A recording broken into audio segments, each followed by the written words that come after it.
Hello students, welcome back. Now this is the third part of your story, in the Kingdom of Fools. तो आइए direct to the point आते हैं. Third part, third section, third video में क्या है.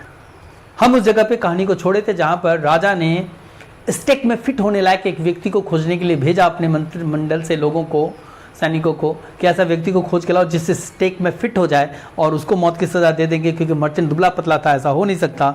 तो इसीलिए finally हुआ क्या, किंग ने अपने नौकरों को भेजा, दरबार में से भेज दिया कि जाओ पूरे राज्य में खोज के लाओ ऐसा व्यक्ति जो मोटा ताजा हो, जिसको इजीली इस स्टेक के अंदर घुसाकर मारा जा सके. दे फाउंड, आखिरकार लोगों ने घूमते घूमते घूमते घूमते उसके सर्वेंट्स को एक व्यक्ति मिल गया. कौन था ये व्यक्ति? ये वही चेला गुरु का जो साथ छोड़ दिया और दरबार उस राज्य में रह गया भोजन के लालचे पेटू. तो they found the guru's disciple who had become very fat because of overeating. ये वही चेला था जो गुरु का साथ छोड़ दिया, गुरु के समझाने के बावजूद भी नहीं गया और उसी राज्य में रह गया भोजन के लालच में. वो खा खा के बहुत मोटा हो चुका था. ये सूटेबल आदमी उन नौकरों को, राजा के नौकरों को मिला. अब उसको पकड़ के लाया गया. Disciple said that he was a sannyasi. He had not done anything wrong. He was innocent. The king's servant said that he was innocent, but they had ordered to catch a fat man who could fit into the stake. जब उसको पकड़ा गया राज दरबार में ले जाने के लिए, तो उसने पूछा कारण, उसको बताया गया. तो कहा भाई वो तो सन्यासी है, वो कभी कोई गलती कसूर करता नहीं है, तो उसको क्यों मौत की सजा दी जाएगी. तो उसने कहा, सैनिकों ने या नौकरों ने दरबार के उसको समझाया, उस मोटे से व्यक्ति को, डिसाइपल को, क्या गुरु के डिसाइपल को क्या समझाया, उसको समझाया कि स्टेक बन चुका था और स्टेक में फिट होने लायक एक मोटा थुलथुला सा तंदुरुस्त आदमी चाहिए था, जो तुम ही हो, इसलिए तुम चलो, राजा का ऑर्डर है. द डिसाइपल, अब यहां पर वक्त आ गया, जब चोट लगी, ठेस पहुंची, जब देखा कि मुसीबत गले है, मौत के कगार में आ रहा है, उसको गुरु की याद आ गई. The disciple is reminded of his guru. उसको गुरु की याद आ गई. Guru ji who was a wise man had told him that ये मूर्खों का राज्य है, यहां बहुत भयानक हानि होने को है, कभी भी हो सकता है, इसलिए यहां रहना नहीं चाहिए, चलो. और आज गुरु की वो बात यहां सत्य हो गई. अब इसको मौत की सजा मिलने वाली थी. The helpless disciple prayed to his guru and asked him to come to his rescue. ये मनी मन गुरु को याद किया इस चेले ने कि गुरुदेव हमको बचा लो, मैं भी मतलब का मारा जाऊंगा. The guru who was a visualized the disciples message due to his magical power. गुरु वही बहुत ही ज्ञानी थे और शक्तिशाली व्यक्ति थे, उनको मतलब ज्ञान था, बहुत ज्ञानवान व्यक्ति थे. जब गुरु को याद करके चेले ने जब उनकी प्रार्थना की, मदद की गुहार लगाई, गुरु को ये बात का आभास हो गया, क्योंकि वो दूरदृष्टि रखते थे. उनको एहसास हुआ कि मेरा चेला मुसीबत में, विजुलाइज कर गए. और ये तुरंत, क्योंकि इनके पास एक जादुई शक्ति थी चीजों को भांपने की, ये सब कुछ देख लेते थे. तो he could see the future, the present and the past, और ये सारी चीजों को समझ गए, क्योंकि गुरु बहुत ही क्या बोलते हैं उसको, मैजिकल पावर से, मतलब शक्ति से ज्ञानी व्यक्ति थे और ये चीजों को समझते थे. पास्ट, प्रेजेंट, फ्यूचर, सब चीज का ये दर्शन कर लेते थे. इन्होंने गुरु ने अपने डिसाइपल की परेशानियों का दर्शन भी किया और इनके विजन में वो नजर आ गया. गुरु तुरंत चेले के पास पहुंचा. The disciple was wrapped in a difficult and a serious situation. He was trapped. चेला जो था बहुत ही भयानक परेशानी में फंस चुका था. दे वर अबाउट टू एग्जीक्यूट. उसको फांसी की सजा मिलने वाली थी. अब गुरु को इस सिचुएशन से इसको बचाना था. गुरु ने डिसाइपल से जब मिला तो उसको खूब डांटा कि तुमने कहना नहीं माना था ना, आज देख मेरा ना कहना मानने का नतीजा है कि तू फांसी के फंदे पे लटकने वाला है, मौत के कगार में तू आने वाला है. और उसने फिर ये डांटने के बाद चेले के कान में गुरु ने कुछ कह दिया, कुछ कहा. Guru tried to trap the king in his words. ठीक है. अब गुरु ने, चूंकि बहुत ही होशियार और विद्वान व्यक्ति थे, शक्ति थी उनके पास, तो वो अपने शब्दों से राजा को ट्रैप करना चाहते थे. He asked him who was greater between the guru and the disciple. जैसे ही अपने चेले के कान में मंत्र मारकर चेले से पूछा, बताओ तुम और मैं दोनों में से महान कौन है. अब गुरु ने यहां पर एक चाल चलनी शुरू कर दी. The king replied that of course the guru was greater. तो राजा ने तुरंत जवाब दिया कि चेले और गुरु में गुरु ही महान होता है. The guru said that for this reason the king must execute him before executing his disciple. तो गुरु ने कहा कि महाराज, जब इससे महान मैं हूं, बड़ा मैं हूं, श्रेष्ठ मैं हूं, तो मेरे चेलों को छोड़कर मुझे फांसी दिया जाए. गुरु ने अपनी चाल चल दी. इस चाल में राजा फंसता है, बिल्कुल फंसता है. क्या है वो चाल आगे? वो ये, When disciple heard the गुरु का शब्द, he started shouting that he wanted to be first. लेकिन गुरु चेले ने कहा कि नहीं नहीं नहीं महाराज, मेरे गुरु को छोड़ दो, मैं पहले फांसी पे चढ़ जाऊंगा। और इस तरह से गुरु चेले ने एक चाल चल दी, पहले मैं तो पहले मैं। राजा confused. With the guru and the disciple starting arguing, Raja got confused. He asked the guru that why did he want to die? पूछता है गुरु से राजा, अरे तुम क्यों मरना चाहते हो? ठीक है।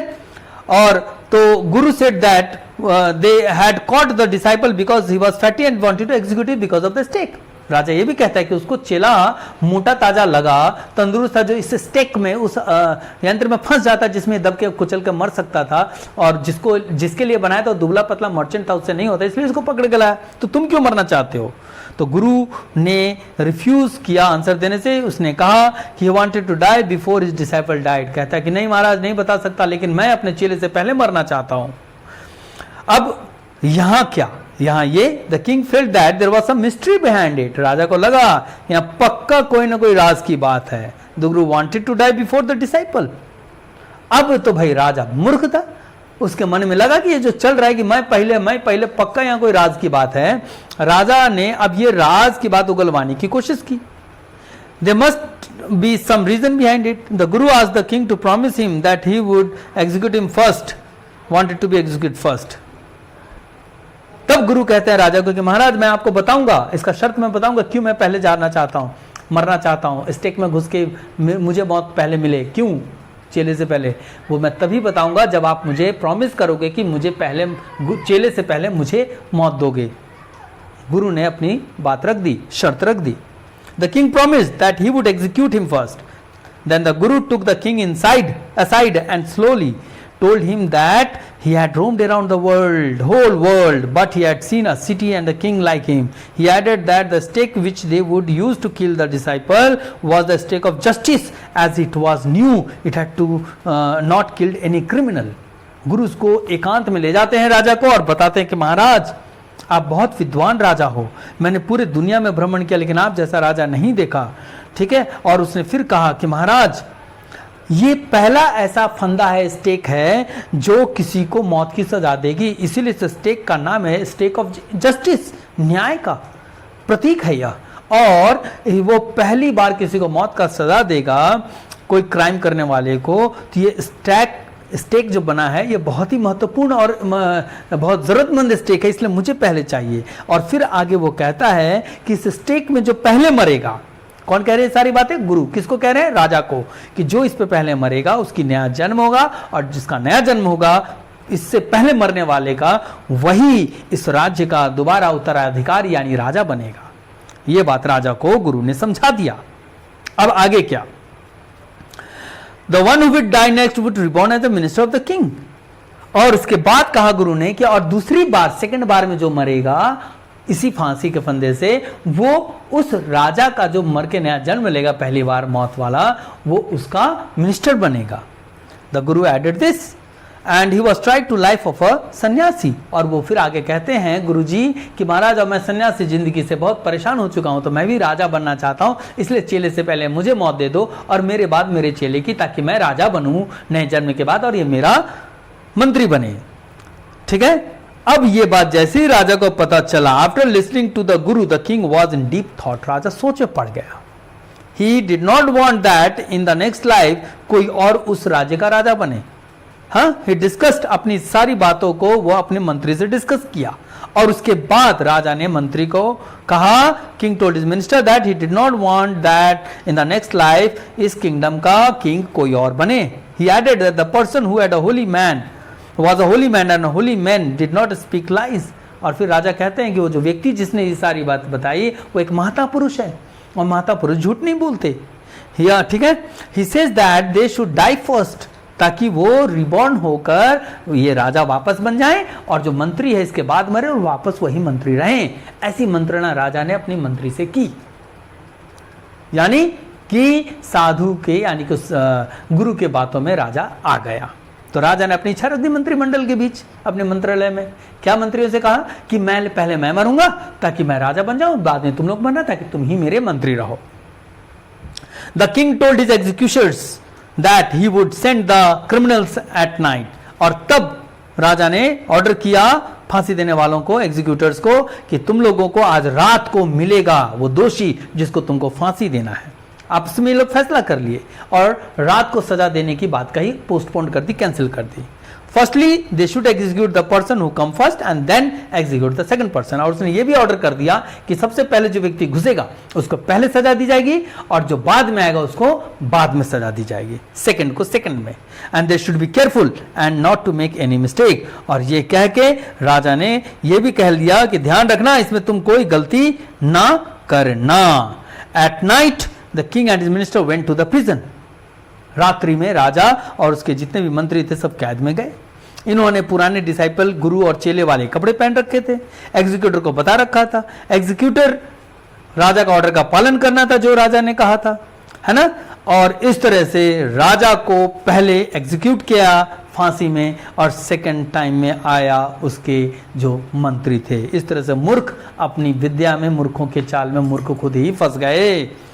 वेन समझ में आ रहे स्टूडेंट्स, नाइट का समय गुरु चेला को साइड करके चुपके से राजा और उसके मंत्री इनके पोशाक पहनकर घुस गए। राजा पहले, पीछे से मंत्री, क्योंकि इनके मन में तो गुरु ने भर दिया था कि जो पहले मरेगा वो राजा होगा, जो बाद में बनेगा वो मंत्री होगा। और इस तरह से ये बारी बारी इन लोगों को एग्जीक्यूट यानी फांसी दे दी गई।